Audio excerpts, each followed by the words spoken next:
Now, there's so much that team could do. There are, moving on, over 2.5 million small businesses in Australia, and that's supporting a lot of families, either as small business owners or as the employees of those businesses. They're also some of the best employers, providing the kind of close family atmosphere that is often ideal for on-the-job training and support. But out-of-control inflation is putting pressure on the viability of small businesses. And with that crunch comes higher prices for their outputs and tougher times for the families that depend upon them. With me now is Matthew Addison from the Council of Small Business Owners Australia. Matthew, thank you so much for your time tonight. How are inflationary pressures affecting small business owners? Thanks, Amanda. Absolutely, inflation, the cost of inputs to small business is just really hurting those margins. And as you mentioned in your introduction, what is small business? It is the individuals. It's that individual with a really good idea who's trying to make a difference in their field of expertise. It's the mum and dad who runs their own business and seeks to support their own income by the business they're running, and it's the one or two employee companies.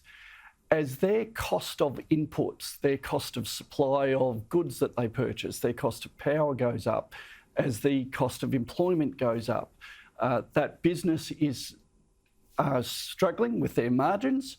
And if their margins are struggling, they have a couple of options. They've really got to think about getting some decent advice in terms of, do they increase their prices or do they have to restrict their trade? And what we're seeing from small business at the moment, as you wander around cities, as you wander around the regions, is businesses are choosing to keep their doors closed rather than open them.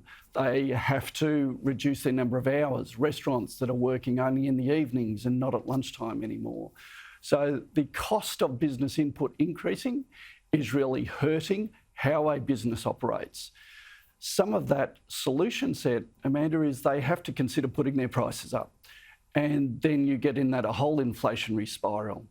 So for small business, there's a couple of things that we would call for. We're asking consumers to support their small business. Keep buying from us, because if you keep our revenue in place, we don't have to put our price up because the purchasing power has softened. So keep buying from us. We can keep our doors open. We can keep working with you. We also are calling on governments. That's a very good point. I mean, people have a lot of power in their hands, don't they? They you've got the federal budget coming up. So you have a... Sorry, that delay is giving us grief. Sorry, Amanda. The federal budget's coming up. What do your members want to see in that federal budget to help them survive these challenging times and keep delivering for their customers? Yeah, thanks, Amanda. The small business is looking for an environment that they can be productive, and that means they may need to invest in some more equipment.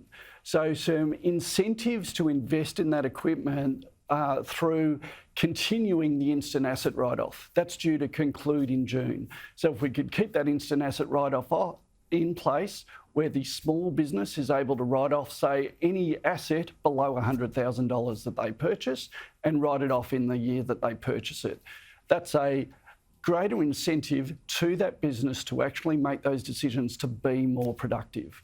We're also calling for a real consideration of not increasing any fees or charges against business.